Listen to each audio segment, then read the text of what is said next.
गांव ललितपुर में एक आदमी रहता था जिसे सभी गांव वाले हरीश चाचा बुलाते थे। उम्र कोई 55 की होगी, लेकिन दिल से बिल्कुल टीनेजर। चाचा अपनी पगड़ी को स्टाइल में लपेटते थे और व्हाट्सएप स्टेटस पर शेर व शायरी डालने में माहिर थे। लेकिन ये कहानी सिर्फ हरीश चाचा की नहीं, ये कहानी है पूरे ललितपुर गांव की, जो धीरे धीरे स्मार्टफोन की गिरफ्त में फंसता चला गया।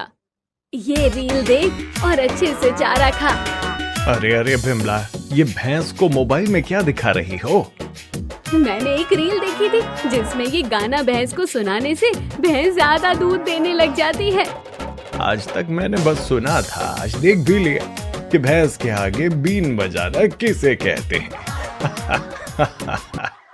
अब मैं अपने बेटे सोनू से वीडियो कॉल पर बातें किया करूंगा। जब से सोनू मुंबई गया है तब से उसका चेहरा ही देखने को नहीं मिला। तभी हरीश चाचा को टिकटॉक की बहन रील्स नाम की ऐप दिखी और उन्होंने वो ऐप खोल ली। अरे ये क्या है? ये औरत बिना गैस के रोटियां सेक रही है। अरे बाप रे, इसको तो देखो आटे से गुलाब बना दिया। बस उसी दिन से हरीश चाचा को दुनिया के सारे घरेलू जुगाड़, नाचने वाले तोते और खिचड़ी बनाने की 108 विधियां दिखने लगी। धीरे धीरे खेत कम, फोन ज्यादा, चारा कम, चटपटे वीडियो ज्यादा होने लगे।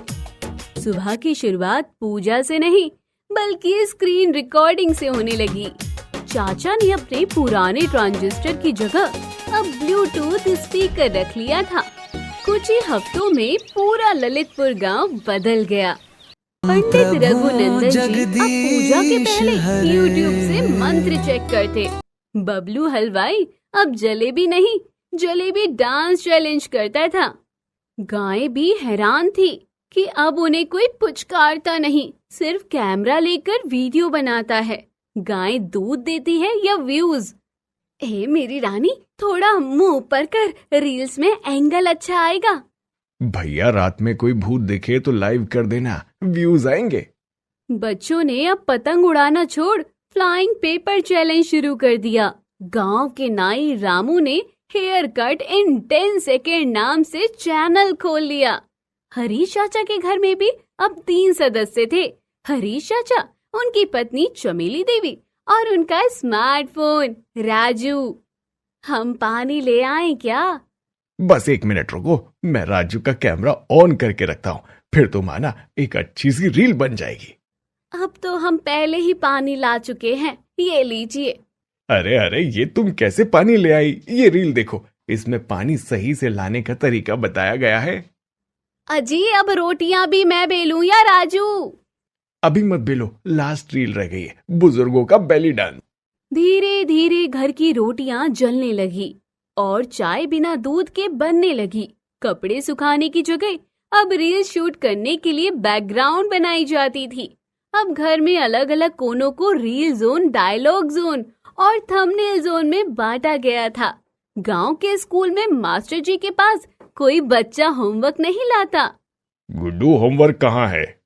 सर, मैंने चैट जीपीटी से पूछा था, उसने कहा था कि होमवर्क से ज्यादा माइंडफुलनेस जरूरी है। अब तो मास्टर जी भी हार मान गए और खुद ऑनलाइन टीचिंग टिप्स खोजने लगे।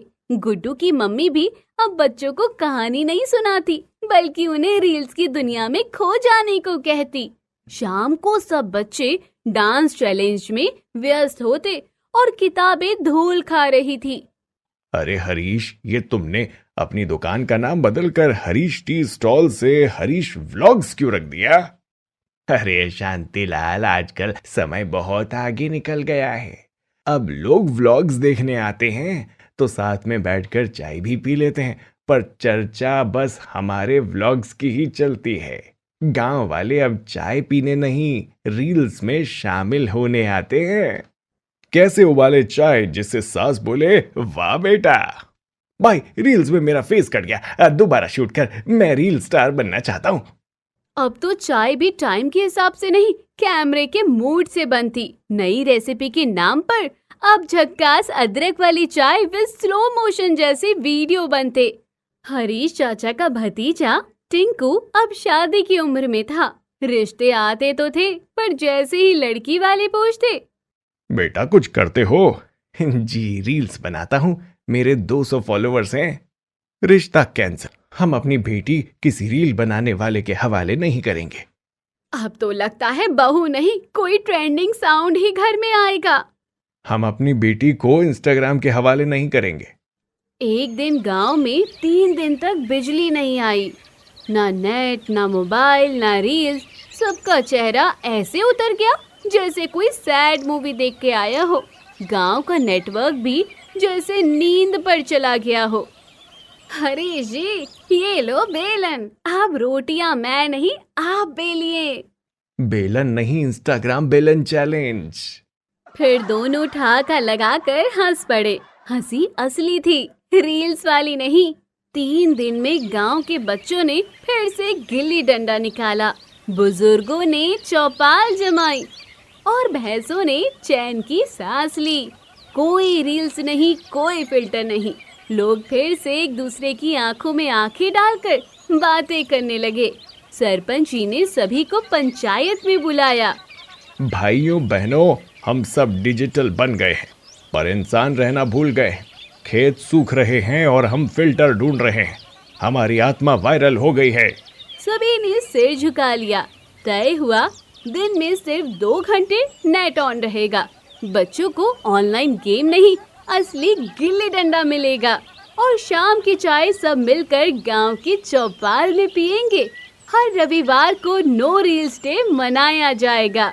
हर घर में अब एक नो फोन घंटा भी तय हुआ, जिसमें सभी लोग बिना फोन के मिलकर बातें करेंगे, कहानियां सुनाएंगे और मिलकर खाना बनाएंगे। धीरे धीरे गांव की रफ्तार बढ़ने लगी।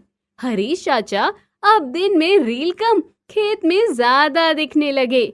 चमेली देवी ने ऑफलाइन रेसिपी क्लब शुरू कर दिया। स्कूल में अब फिर से किताबें खुलने लगी। टिंकू ने एक कंप्यूटर कोर्स ज्वाइन कर लिया और सबसे खास, अब भैंसों की आंखों में फिर से चमक आ गई थी। एक दिन गांव में फिर से बिजली गई। सबने मोमबत्ती जलाई, लेकिन इस बार कोई परेशान नहीं हुआ। अरे ये तो कैमरा लाइट से बेहतर है। अब असली रोशनी देखो चाचा, फिल्टर वाली नहीं। और गांव में असली जिंदगी ने फिर से रील की जगह ले ली। चौपालों में फिर से लोकगीत गूंजने लगे, खेतों में हल चलने लगे और लोगों की जिंदगी में असली हंसी की वापसी हो गई। तो इसका नैतिक संदेश, तकनीक हमारे लिए है, हम तकनीक के लिए नहीं। संतुलन वही है जहां मोबाइल हाथ में हो, पर दिल और दिमाग अपनों के पास। रील्स अच्छी है, लेकिन असली रिश्ते ज्यादा महत्वपूर्ण हैं। मोबाइल जरूरी है, मगर उससे ज्यादा जरूरी है वक्त, अपनापन और जमीन से जुड़ाव।